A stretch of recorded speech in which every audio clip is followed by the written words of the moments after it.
Downing's been around for 30 years this year, and we're probably one of the larger tax efficient investors in the UK. We are general investors as well. We've got more of a risk averse attitude to life, so we tend to like companies where there's investments where there's asset backing behind the investment.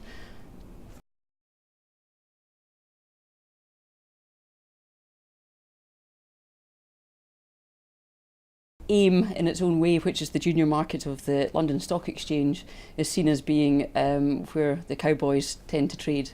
Actually, we see that as an opportunity as much as anything else. There are some really excellent, good quality, cash generative businesses on the AIM market. They tend to be further down the market cap range, and just because it's smaller, it doesn't necessarily mean that the companies are higher risk.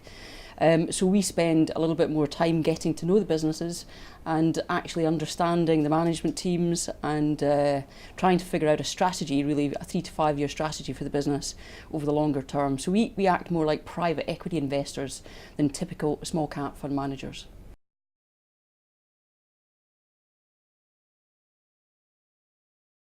Pretty boring companies, to be honest. Companies that we can understand within 5 minutes. We don't want sophisticated blue sky technology companies. We find that if you have the quality of earnings and the history of the quality of earnings, that actually underpins some of the potential risk or mitigates against the risk. So we like asset backing, we like companies that have got bricks and mortar, and we like companies that have been around for a good number of years, and management teams, very importantly, that are aligned with shareholders, so they've got to have skin in the game. Those are the attributes we look for.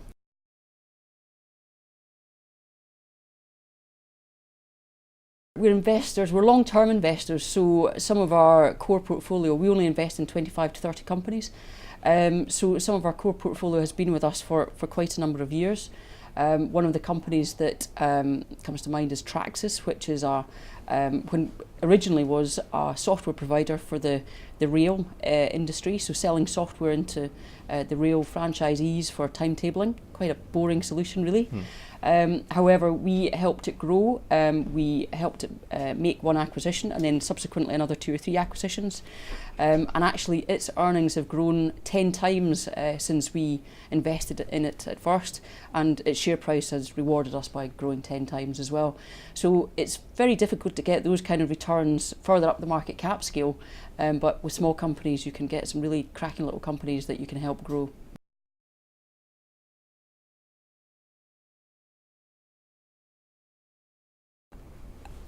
And this is probably why we invest in only 25 to 30 companies. When things go wrong, it tends to be when the management have taken their eye off the ball a little bit, tend to focus elsewhere instead of on the core business. So we want to be able to literally touch and feel and see those companies pretty much on a daily basis, so we can monitor the management's behaviour, and any sign of non-aligned behaviour we will get out. And where we have got it wrong in the past is where we've maybe just waited instead of actually acting on our judgment.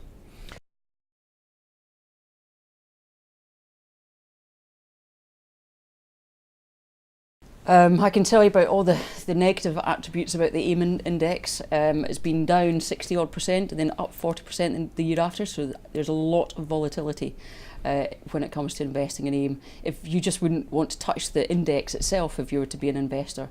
So therefore we've got to be very, very diligent in the companies that we invest in. And that diligence process can sometimes last up to 12 months.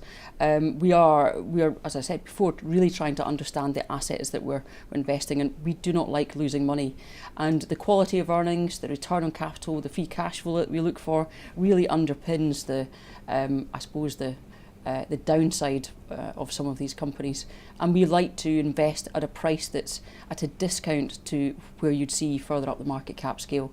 So we're not paying 25, 28 times earnings for something. We tend to be paying single digit. So if there is a bit of a blip, then it doesn't tend to fall as much.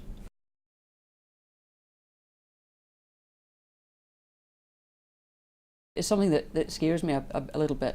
So if you look at the market cap ranges from 150 million to 350, which tends to be the sweet spot for most IHT investors, that range is probably the highest priced it's been in the last 14 years. So therefore, we've really got to manage our own inflows to make sure we don't have too much hot money chasing hot stocks. So we will always limit those inflows, and we want to always be able to invest further down that market cap scale, which isn't overheated. We've now got, I think, 26, 27 new entrants into this market, and clearly there's a lot of money chasing a few stocks, and that, in my view, only ends up with one quite negative scenario.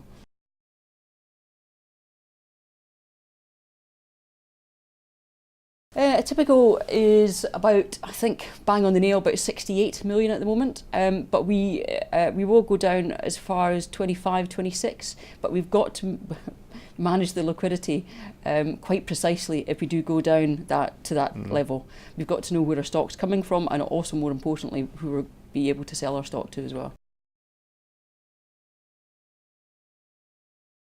Well, we like to take them on a journey. I say cradle to grave, but that's the wrong philosophy really, because it's not grave. But if you look at Traxys, that was a company that we invested in, as I say, 6 years ago.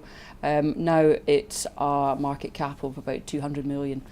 But still, we managed to grow with it and understand it a lot better than we did when we first invested, and I'm still buying that stock today.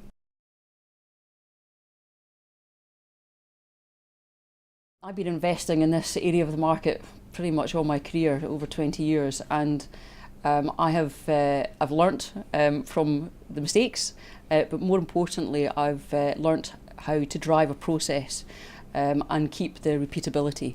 We've got a team of 4 people that is dedicated to these products and these companies, and therefore we believe we've got a team that is much larger in scale than some others. We all invest in the funds ourselves, so we're aligned with shareholders, and we've got a good track record since we've started these IHT portfolios. We're up over 86%. So we're not going to get that kind of performance every single year, but we believe that the process that we have means that you get decent long-term performance from the assets that we're investing in.